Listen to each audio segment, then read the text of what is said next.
আর খেতে যা দারুণ লাগে। একবার যদি খায় তো প্রত্যেকজনে সবাই বায়না করবে। এই রেসিপিটা বানানোর জন্য বাটি মেপে 1 কাপ সুজি দিয়ে দিব, 1 বাটি। সেই বাটি মেপে দুধ, গরম উষ্ণ গরম গরুর দুধ দিয়ে দিব, গরম গরুর দুধ।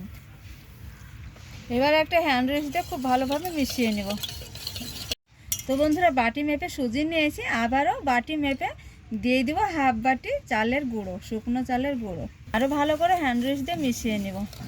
এই কেমন দুধ লাগবে সেই পরিমাণ মতো দুধ দিয়ে মেখে নেব। বন্ধুরা দেখো, হ্যান্ড উইক্স দিয়ে খুব ভালো করে ফেটিয়ে ফেটিয়ে ব্যাটারটাকে নরম স্পঞ্জি তৈরি করে নিতে হবে। স্বাদের জন্য দিয়ে দিব একটু সামান্য লবণ, দিয়ে আরও ভালো করে ফেটিয়ে নিব।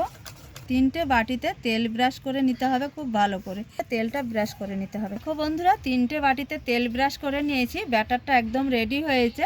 এই যে দেখো গাঢ়ত্বটা কতটা গাঢ়। এইভাবে একটু একটু করে ব্যাটার দিয়ে দিব।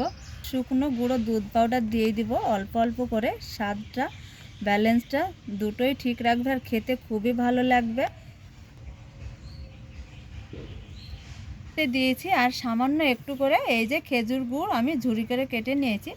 এবার দিয়ে দেবো সামান্য একটু করে গুড়। 3টে বাটিতে একইভাবে দিয়ে দিব গুড়টা। বন্ধুরা দেখো, এই যে বাটিতে এবার হাত দিয়ে এই করে একটু সেট করে নিব। ছিদ্র থালা দিয়েছি, এবার বাটিগুলো এক এক করে বসিয়ে দিব। বাটি দিয়ে দিতে হবে এইভাবে। এবার একটা ঢাকা চাপা দিয়ে দিব। তুলে দেখে নিব ভাপা পিঠেটা। দেখেই বুঝতে পারছো কতটা ফুলে উঠেছে, তার মানে হয়েছে। এবার নামিয়ে ঠান্ডা করে নিব। দেখো বাটি থেকে আপন মনে এই যে ছেড়ে উঠেছে, আমি ঢেলে নিয়েছি দেখো। আর খেতে যা দারুণ লাগে। একবার যদি খায় তো প্রত্যেকজনে সবাই বায়না করবে এই ভাপা পিঠাটার জন্য।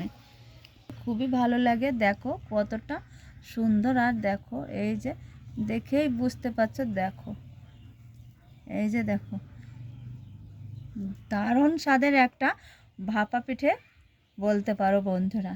একবার খেলে প্রতিদিন এই ভাপা পিঠে খুব শর্টকাট সহজ উপায়ে হয়ে যায় তৈরি করা বন্ধুরা।